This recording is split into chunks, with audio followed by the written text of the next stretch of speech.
결국 겁이 나서 최근 일주일 동안 블로그, 카페, 외국 자료들 싹 다 확인해봤거든요. 근데 진짜 놀랐던 건 예상하지 못했던 행동들도 꽤 많았다는 점이에요.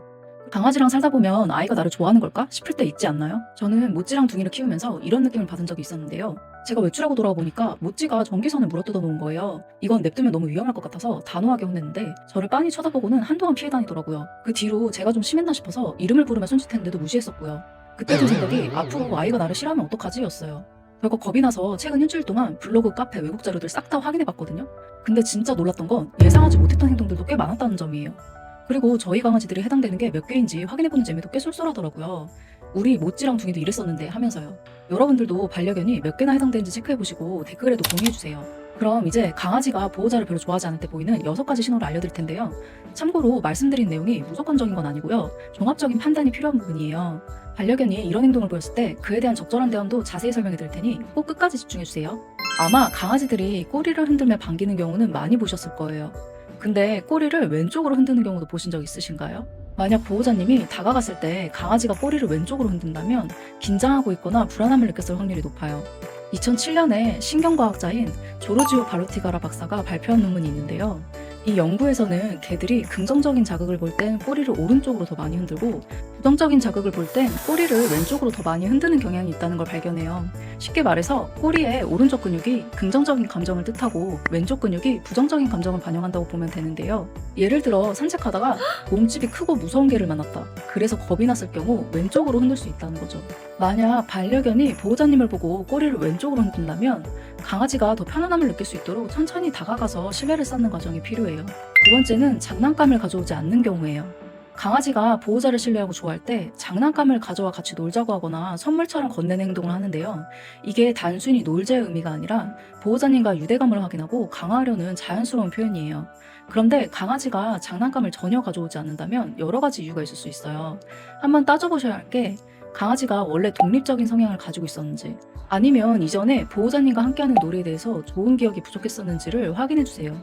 물론 장난감보다 더 흥미로운 활동을 선호하는 경우도 있을 수 있는데요. 이럴 때는 억지로 장난감을 가져오게 하기보다는 강아지가 자연스럽게 놀이에 관심을 가질 수 있도록 유도하는 것이 중요해요. 저희 둥이가 시무룩했을 때 제가 했던 방법인데요. 평소에 좋아하던 간식과 장난감을 활용하는 거예요. 제가 먼저 장난감을 가져오고 삑삑 소리를 내면서 흥미를 끌면 아이들이 관심을 보이게 되는데요. 저에게 다가왔을 때 간식을 건네며 긍정적인 반응을 이끌어내는 거죠. 그럼 장난감을 던져서 물고 오게끔 상황을 만들어주는 거예요. 자연스럽게 반복하다 보면 보호자님을 좀 더 편하게 생각하게 되고 관계 회복에도 도움이 돼요. 세 번째는 보호자가 다가오면 하품을 하고 몸을 터는 경우예요. 만약 이런 행동을 보인다면 단순히 피곤해서가 아니라 보호자님에게 불편함을 느껴 거리를 두고 싶은 것일 수도 있어요. 어플라이드 애니멀 비헤비어 사이언스 2016 저널에 따르면 강아지들은 불안하거나 스트레스를 받을 때 하품을 하는 경향이 있다는 걸 발견해요. 말 못하는 아이들은 이렇게 진정 신호를 통해 불안함과 스트레스를 표현하는데요. 이 진정 신호에는 하품하기, 몸 돌리기, 눈 피하기, 코 핥기와 같은 행동들이 있어요. 제가 처음 강아지를 키웠을 때 실수했던 부분인데요. 작고 소중한 아이를 잘 키워보고자 하는 마음에 털도 자주 빗겨주고 기세정도 자주 해줬던 것 같아요. 근데 문제는 빗질이나 기세정제가 자극적이었는지 아이가 엄청 싫어하더라고요. 그 뒤로 제가 다가가면 하품을 하고 몸을 터는 행동을 정말 많이 봤어요. 그때는 별일 아니라고 생각하고 넘겼었는데 아이가 느꼈을 땐 저 사람은 나한테 불편한 행동을 하는 사람이야 라고 인식해버린 거죠. 아이들에게 최대한 불편하지 않은 제품으로 관리해줘야겠다는 생각이 들어서 한 3개월 정도 직장 오고 가는 시간에 제품 검색만 했던 것 같아요. 정말 신기하게도 3,000개가 넘는 리뷰를 보다 보니 제품마다 장단점이 다 그려지더라고요. 저는 아이들이 자극받지 않으면서 효과가 좋은 제품에 집중했어요. 제가 자주 언급했던 내용인데요. 모찌가 기세정을 워낙 싫어해서 검은 기지들이 자주 생기고 염증으로 고민이 많았잖아요. 지금 사용하고 있는 제품을 쓰면서 정말 많이 얌전해지고 귀 상태가 좋아졌어요. 궁금하신 분들 계실 것 같아서 댓글에 남겨놓을게요. 만약에 강아지가 보호자님을 피하는 일이 지속된다고 하면 억지로 다가오게 하지 마시고 평소 과하게 애정 표현을 하고 계셨다면 스킨십을 줄여보시는 걸 추천해요. 특히 강아지가 몸을 돌리는 행동을 보인다면 신체 접촉을 즐기지 않는 아이일 수 있거든요. 그리고 정말 중요한 부분인데요.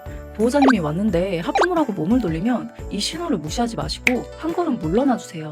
강아지는 불편한 상황에서 벗어날 수 있다는 걸 알게 되면 보호자님에 대한 신뢰가 더욱 커질 거예요.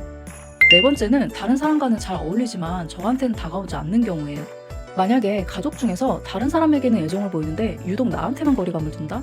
그럼 강아지가 보호자님을 불편해하거나 두려워하고 있을 가능성이 있어요. 이럴 때는 몇 가지 이유들이 있을 수 있는데요. 강아지가 특정한 사람과 더 많은 시간을 보내면 신뢰를 쌓았을 가능성이 높아요. 예를 들어 밥을 주거나 산책을 자주 시켜주는 사람이 있다면 자연스럽게 그 사람과 더 가까워진 거죠. 또 강아지가 보호자님의 행동을 부담스러워해서 그럴 수도 있어요. 보호자님이 강아지를 너무 자주 안으려고 하거나 급하게 다가가서 놀아주려고 하면 오히려 강아지가 부담을 느낄 수 있거든요. 강아지는 자신이 편하다고 느낄 때 다가오는 동물이기 때문에 억지로 애정을 표현하기보다는 자연스럽게 신뢰를 쌓는 게 중요해요. 아니면 과거 경험이 영향을 미쳤을 수도 있는데요. 강아지가 이전에 특정한 행동에 부정적인 기억이 있다면 비슷한 행동을 보이는 사람을 피할 수 있어요. 이럴 땐 강아지가 스스로 다가올 수 있도록 시간을 주고 좋아하는 간식이나 장난감을 활용해서 자연스럽게 긍정적인 상호작용을 늘리는 것이 좋아요. 그리고 강아지가 부담을 느끼지 않도록 조용한 환경에서 천천히 다가가는 것이 중요합니다. 다섯 번째로 밥을 먹고 나서도 다가오지 않는 경우예요. 강아지는 보통 밥을 먹은 후 가장 편안한 상태가 되거든요. 그래서 밥을 먹은 후에 애정이 깊은 보호자한테 가서 몸을 기대거나 옆에서 쉬는 경우가 많아요. 그런데 밥 먹고 나서 슬그머니 자리를 피한다? 이건 보호자님을 완전히 믿지 못하는 것일 수도 있어요. 특히 강아지가 밥을 먹고 곧바로 다른 방으로 가버리거나 보호자님과 거리를 두려는 행동을 보인다면 신뢰 부족이 원인일 가능성이 큽니다. 이럴 때는 강아지가 밥을 먹을 때 조용히 곁에 있어주고 밥을 먹은 후에 간식이나 장난감으로 함께 시간을 보내시는 걸 추천해요.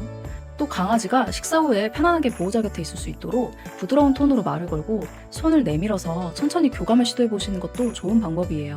여섯 번째는 보호자님의 명령을 무시하는 경우인데요. 앉아, 기다려 같은 명령을 했는데도 강아지가 무시하고 다른 것을 보면요.